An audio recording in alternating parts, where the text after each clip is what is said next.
Dalam beberapa hari yang menjadi viral, lalu apa yang terjadi dengan hidup Mbak Ozi? Yang terjadi, yang terjadi, muka saya di mana-mana. Ya.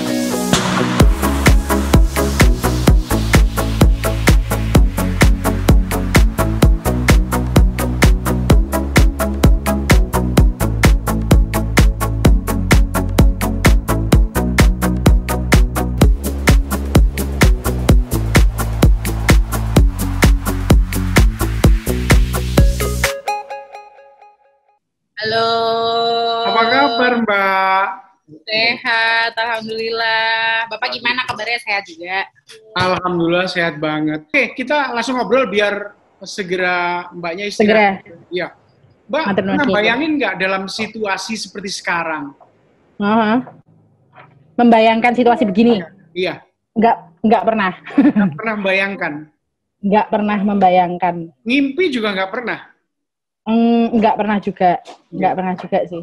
Ya, tapi indikasi berarti nggak ada ya? Oh, indikasi buat jadi seviral ini kan? Iya.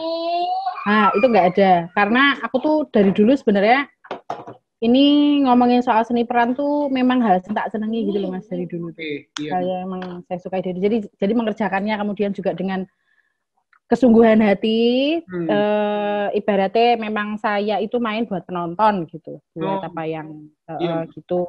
Jadi memang tidak pernah berekspektasi apa-apapun gitu, Mas. Oke, dalam beberapa hari yang menjadi viral, lalu apa yang terjadi dengan hidup Mbak Ozi? Yang terjadi, muka saya di mana-mana. Iya. Saya ngerasa jadi buronan malah jadi kayak DPO gitu, di mana-mana orang jadi ngebahas, orang jadi niteni, yang sebelumnya kan kalau mau pergi gitu ya lempeng-lempeng aja, nggak kenal satu sama lain, tapi tiba-tiba datang Bu Tejo ya, tanya boleh minta foto nggak? Saya. Oh iya boleh gitu. Terus kadang-kadang sih sempat mikir pentingnya apa gitu saya buat foto sama mereka, cuman kan buat mereka punya nilai dewe toh, jadi saya mau apa gawe senang hati wong gitu. Jadi beberapa hari terakhir ini gini, sekarang ke pasar atau ke puskesmas atau kemanapun bisa dikenalin dong ya Mbak? Tapi untungnya sekarang pakai masker Mas. Jadi pakai masker terus pakai kacamata bisa agak menyamarkan ya? Mengurangi kekhawatiran sama diri sendiri gitu. Kan kadang-kadang suka agak panik. Saya tuh orangnya pemalu Mas sebenarnya. Oh, maksud siapa? Orang teater ada yang pemalu ya?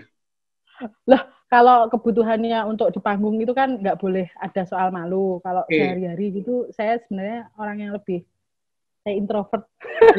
Enggak sih. Tapi sebenarnya gitu sih, bukan orang yang langsung akrab sama orang baru. Oke. Iya, Mbak. Tapi kira-kira selain bahwa wajahnya tadi ada di mana-mana, terus kalau kemana-mana banyak orang minta foto, seneng nggak? Seneng nggak? Seneng ya, Mbak ya? Seneng. Saya seneng sih.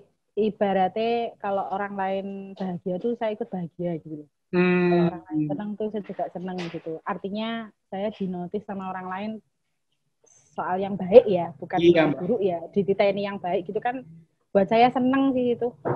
Iya benar. Terus respon keluarga besar gimana, terutama suami dan anak gimana, Mbak? Suami itu malah apa ya? Dia justru malah lebih mengarahkan sih, karena kan saya orangnya itu toh panikan, sebenarnya orangnya nggak bisa langsung ketemu sama orang baru gitu loh. Iya Mbak. Jadi dia yang lebih untuk ngasih kekuatan secara mental gitulah ibaratnya. Iya Mbak. Iya. Bahwa hal-hal begini tuh nggak apa-apa, tapi Mona, kenapa kemudian kamu jadi penting sama orang lain? Ya karena memang sekarang situasinya begitu, jadi mulai dibiasakan sama situasi yang begini, tiba-tiba ada orang baru, terus minta foto, terus banyak sekali DM yang saya nggak nyangka sampai segitunya gitu, apresiasi orang-orang. Iya. DM-nya sampai berapa ribu, Mbak? Berapa ribu ya? Itu tuh sampai hang HP-ku nggak ngitung. Sampai hang, itu sampai nggak bisa tak buka Instagramku tuh loh, sampai tak restart bolak-balik gitu, ya ampun. Ya bersyukur sih sebenarnya orang mengapresiasi sedemikian rupa gitu ya. Iya, betul. Ada satu kesamaan, Mbak. Tadi DM-nya banyak banget dan semuanya positif. Iya, alhamdulillahnya gitu, semuanya positif, benar. Dan saya yakin nggak ada hatersnya tuh, Mbak. Iya. Padahal tapi hatersnya secara karya kayaknya banyak tapi Mas. Oh, ya itu biarlah ya Mbak ya, itu urusan. Iya. Nggak mungkin. Ya, Mas, ya. Yang menarik, Tilek ini salah satu kan yang menonjol, selain tokoh-tokoh yang lain kan Butejo nih. Kalau Mbak sendiri memandang tokoh Butejo itu seperti apa sih sebetulnya? Saya memandang tokoh Butejo. Ya. Jadi secara pribadi gitu. Secara pribadi ya. Menurutku Butejo itu adalah bakat di setiap orang. Ono perasaan yang iri hati gitu ya. Itu kayak sifat manusiawi gitu loh. Terus tiba-tiba kalau berlebihan kan jadinya julid gitu ya. Soal yang tadi itu. Nah, jadi begitu saya ketemu tokoh Butejo tuh mesti ada situasi singgungan gitu sama kesuksesan orang lain yang menurut saya kok tidak ada usahanya dia sampai segitu gitu, mesti kayak loh emangnya dia ngopo gitu. Kalau saya pribadi gitu. Nah, buat tokoh ini sifat-sifat yang kayak gitu tuh memang sengaja tak gede kayak gitu. Intensinya gitu buat menciptakan si tokoh Butejo ini gitu. Mungkin kadarnya kalau saya 0,sekian%, Butejo hampir 50 gitu misalnya. Karena Butejo hampir 50, Mbak mungkin Mbak seperti itu enggak orangnya? Si sejulit itu. Iya. Enggak sejulit, Butejo juga julid sih. Enggak, kebetulan enggak. Kalau ada situasi yang enggak bener atau situasi misal kayak ada gosip baru gitu soal teman saya gitu, saya lebih yang ngegongi gitu loh Mas. Ngegongin itu juga penting loh. Ngegongin itu kayak ngegongin itu kayak ngono gitu kan. Tapi kan cuma bukan gini ya, bukan iya itu emang gitu orangnya, bukan gitu ya. Nah, gitu bukan yang kayak gitu. Aku tuh lebih jenis orang yang begitu ada tahu berita atau gosip-gosipan begitu, ketemu sama orangnya, aku malah lebih senang untuk cross check tabayun gitu loh. Iya. Kamu konfirmasi kayak gini orangnya. Bener, aku jenisnya orangnya agak begitu Mas, malahan. Mbak Ozi, kalau tadi kan melihat tokoh Butejo nih, kalau seandainya seperti Bu Lurah yang diomongin Butejo gimana dong? Bu Lurah tuh secara posisi aja dia mesti jadi banyak omongan orang ya. Karena dia Bu Lurah gitu. Dia makan gudeg di pinggir jalan aja mesti jadi omongan gitu kan. Ibaratnya tidak melakukan hal yang salah aja dia tetap jadi omongan. Apalagi stigma masyarakat soal situasi cah wedok yang single itu mesti jadi double-double gitu diomonginnya. Nah, masih begitu tuh yang terjadi di lingkungan kita itu. Kalau misalnya Mbak Ozi yang diomongin, saya diomongin. Ya. Kalau saya yang diomongin, kalau itu nggak benar, saya diem aja sih. Nggak ngelamar. Nggak. Kecuali kalau memang itu sudah mengganggu soal privasi, soal keluarga, sudah berhubungan dengan menjelekkan nama baik gitu ya istilahnya. Di luar konteks film gitu kan, dia tiba-tiba ngomongin saya enggak. Nah, itu baru sih. Pernah ada pengalaman kayak gitu nggak dalam kehidupan nyata? Pernah ada satu kasus sih kayak gitu. Jadi saya dikatainnya yang enggak gitu. Dikatainya ya pokoknya melanggar batas moral gitu kalau buat saya. Nah, itu saya juga agak vokal kalau situasi yang begitu. Bukan ngelabrak sih ya, tapi lebih ya itu tadi tabayun. Kok kenapa begitu, salah saya apa gitu. Gitu-gitu sih Mas. Mbak Ozi tertarik seni peran itu dari usia berapa? Seni peran tuh sebenarnya saya dari kecil sih. Dari kecil tuh sebenarnya seneng sama film-film sejenis kayak fiksi Batman gitu-gitu. Film yang komik gitu loh. Superhero ya? Gitu. Terus di situ tuh saya tuh sebenarnya justru malah kepengennya dulu tuh bayanginnya pengen bikin film. Jadi sutradaranya gitu. Tapi kemudian semakin dewasa justru malah saya tertariknya sama seni perannya dulu buat jadi sutradaranya. Mikirnya saya gitu. Oh. Nah, gitu. Nah, terus karena situasinya beralih, aku pengen belajar seni peran dulu. Kebetulan juga aku senang banget sama keaktoran. Terus ketemu jalannya, kebetulan dapat beasiswa aktor studio dari Garasi Performance Institute ya, dari Teater Garasi tahun 2008. Ya wes dadi dalane gitu ibaratnya. Saya main dari panggung ke panggung, ketemu film pertama kali juga kemudian main dari film ke film gitu. Dan kebetulan casting yang selalu saya dapatkan itu mesti kayak punya ciri khas gitu loh, ciri khas karakter yang mesti dititeni uang gitu. Karakternya kuat ya Mbak? Gitu. Jadi kalau disandingke sama bintang utamanya tuh kadang-kadang agak jomplang gitu. Jadi saya yang harus agak punya ruang sendiri gitu buat ekspos si karakter yang dibikin khusus buat saya gitu. Tapi di Mbak Ozi itu memerankan Bu Tejo ini 100% bener ya ini? 100% habis-habisan ya? Iya sih. Semuanya saya selalu memerankan habis-habisan. Sekalipun adegannya cuma nyapu, neng tak isi gitu. Ya. Kayak didramatisir gitu kan ya.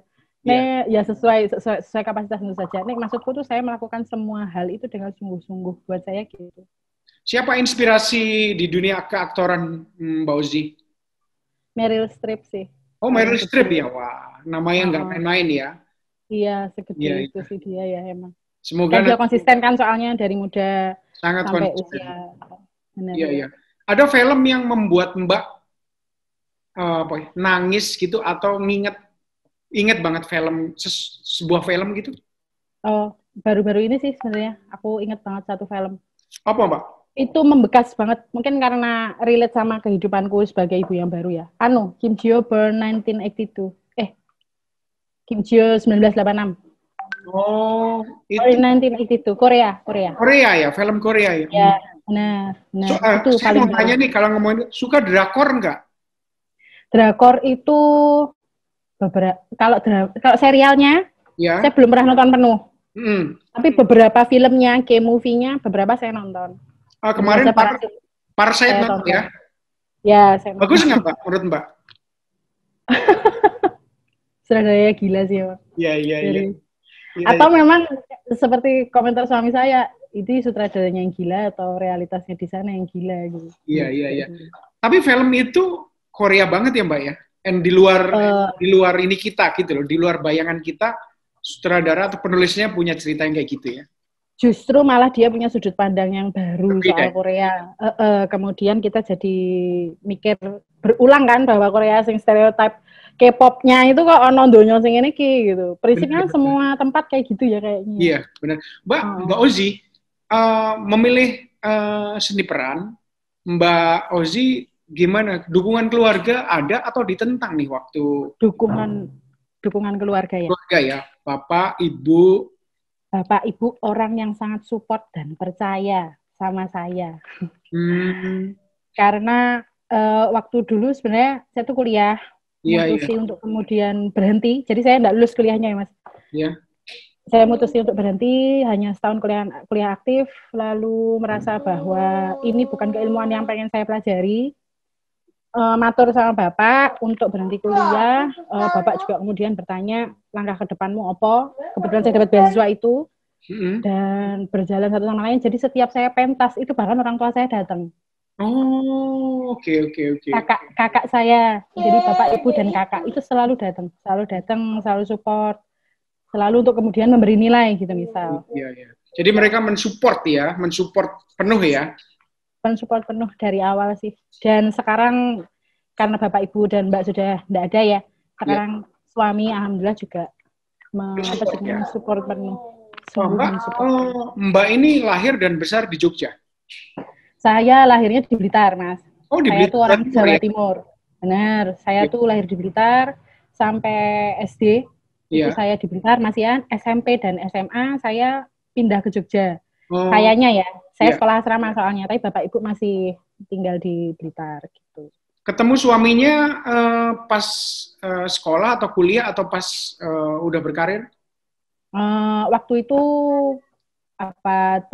saya tuh ngurus BINIL, event seni rupa 2 tahunan, Binale itu di Jogja. Kebetulan saya ngurus itu, suami ngurus festival film, satu tempat kebetulan di Taman Budaya Yogyakarta. Iya. Nah, Iya. kami ketemunya di situ, justru malah bukan karena kami teman kuliah. Padahal kami satu alma mater, tapi kan saya setahun kuliah nggak aktif. Saya setahun kuliah aktif. Iya. Hanya setahun kuliah aktif gitu. Iya. Mbak, mungkin ada setelah ini sukses nih, ada rencana ke Jakarta untuk menghadiri acara tertentu gitu? Sudah mulai ada. Ya. Sudah mulai Terus, ada. Secara komersil, apa sudah ada perubahan juga? Banyaknya tawaran gitu, Mbak?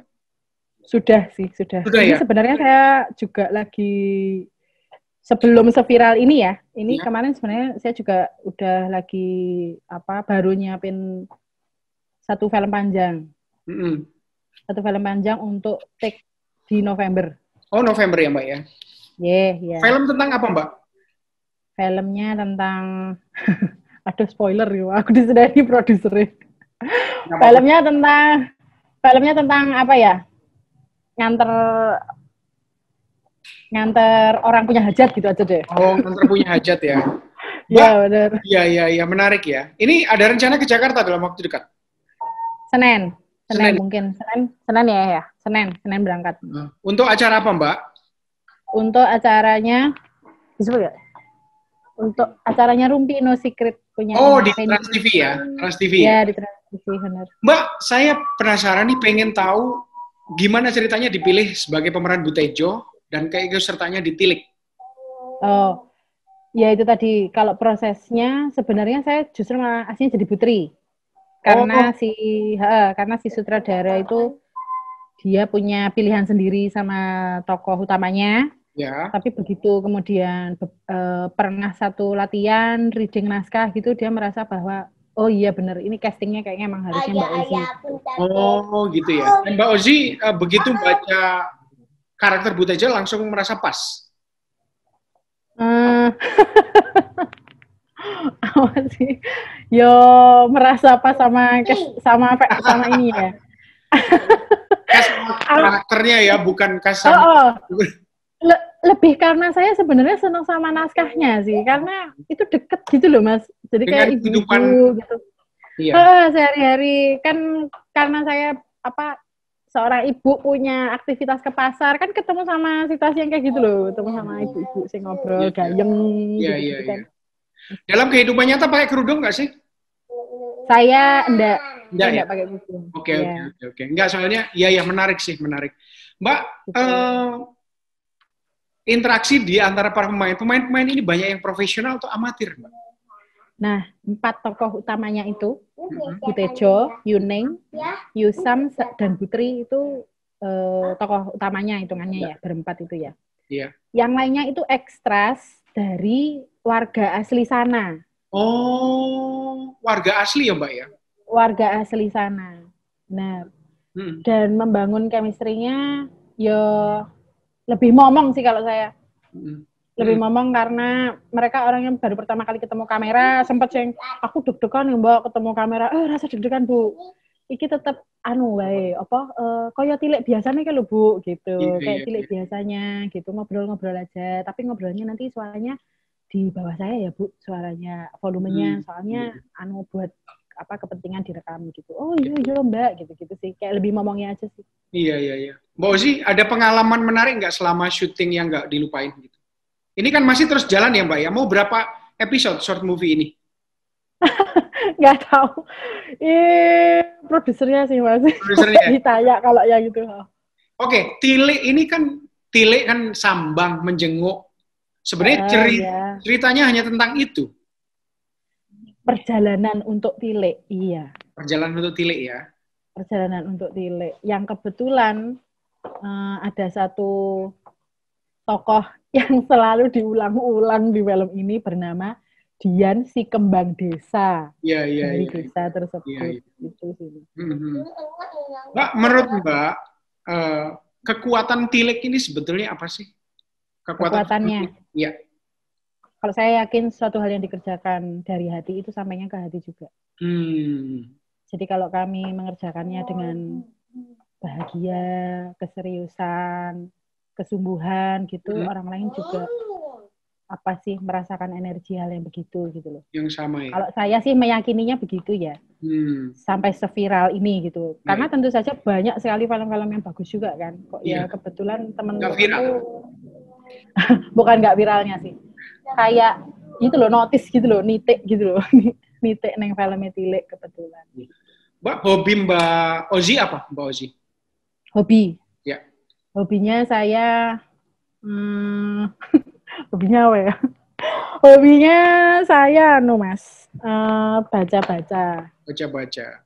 Baca-baca, tapi yang ringan-ringan ya Mas. Kalau yang berat-berat saya otaknya kadang-kadang suka hang. Iya. Ya, mungkin baca-baca berita gosip kali ya. Artikel gitu-gitu sih, karena kepentingannya jadi ibu kan. Untuk hiburan. Untuk hiburan gitu. Iya. Terus Mbak, ada nggak mungkin satu keinginan yang pengen banget tercapai dalam waktu dekat gitu, apa Mbak? Dekat, keinginan, bentar. Keinginan yang pengen banget dicapai itu pandeminya segera berakhir tuh. Oh iya. Biar kita bisa normal lagi ya Mbak ya. Ya, normally supaya kemudian syuting juga berjalan, produksi yang lain, perekonomian membaik, gitu-gitu deh Mas. Mbak Ozi, anaknya berapa? Baru satu. Namanya siapa Mbak? Namanya Mas Wisa. Wisa, bukan Visa, ya. Wisa ya? Wisa ya? Bentar ya. Iya Mas Wisa. Nama suami siapa Mbak namanya Mbak? Nama suami namanya Mas Suryo. Mas Suryo ya? Ya. Oke, Mbak, mungkin ini yang terakhir, prinsip hidup Mbak itu apa sih? Prinsip hidup saya? Iya. Usaha itu tidak akan membohongi hasil.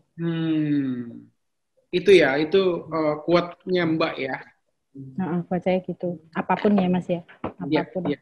Iya. Mbak Ozi, terima kasih banget atas waktunya. Saya tahu Mbak Ozi ini capek banget akhir-akhir ini. Tapi ya sudah. Iya, enggak apa-apa. Pak ya. Mudah-mudahan Tilik. Iya benar, enggak apa-apa. Mudah-mudahan Tilik makin menggelitik, Bu Tejo juga amin. Makin nyebelin ya. Makin payu ya Mas. Iya. Amin. Makasih banyak ya. Salam keluarga ya.